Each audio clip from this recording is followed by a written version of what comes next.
Bonjour à tous, un nouveau Quintet Flash ce mercredi, direction Cagnes-sur-Mer, à l'occasion du prix 1 de mai.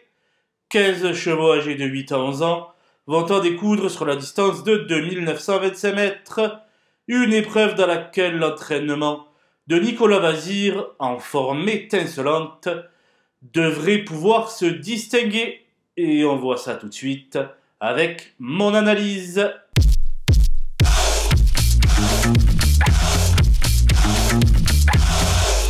Les bases avec le 12 Zédé Darling qui fait face à une course visée.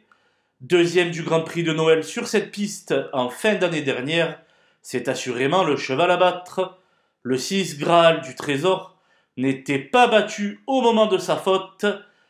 En dernier lieu, dans une épreuve disputée sous la selle, du côté de Vincennes, Mathieu Mottier a fait appel à Benjamin Rochard pour le piloter et il devrait défendre chèrement ses chances. Le 13, Happy Danica, vient de se frotter à l'élite dans le prix de Belgique et revoit donc nettement ses ambitions à la baisse. Elle possède naturellement une toute première chance, à condition d'avoir récupéré de ses récents efforts. Les opposants avec le 10 Sonky Tonk Blues, qui a tenu son rang dans le prix de la Côte d'Azur. Dans un lot de moins bonne facture, il se doit de confirmer.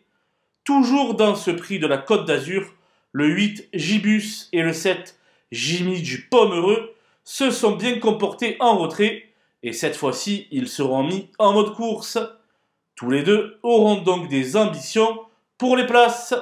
Le 11 Gold d'RP a des références au niveau quintet et son mentor qui effectue un très long déplacement pour courir s'est adjoint les services de David Beckert. Pas de fumée, sans feu. Mon coup de poker sera le 5 Gaucho Giel qui reste sur une 5e place dans un quintet disputé sur la cendrée parisienne.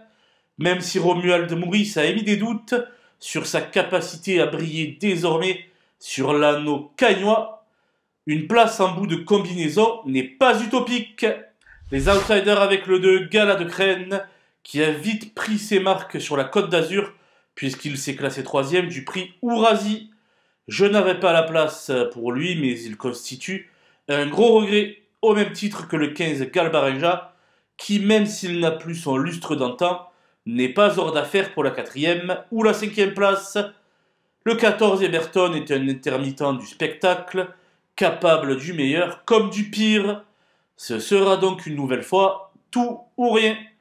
Quant au 9 Félix Dubourg et au 4 Gueule de Bassière, ils n'ont aucune marge de manœuvre et devront compter sur des défaillances pour se glisser à l'arrivée.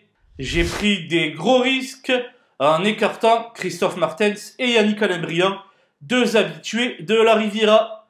Cependant, je pense qu'il y a mieux au départ que leurs partenaires respectifs, l'As Great of Madrid et le 3 Ginkgo Tellois. Voilà, nous avons passé en revue les 15 partants de ce prix 1 de mai. Je vous laisse avec ma sélection, ainsi que mes conseils de jeu. Bon jeu à tous!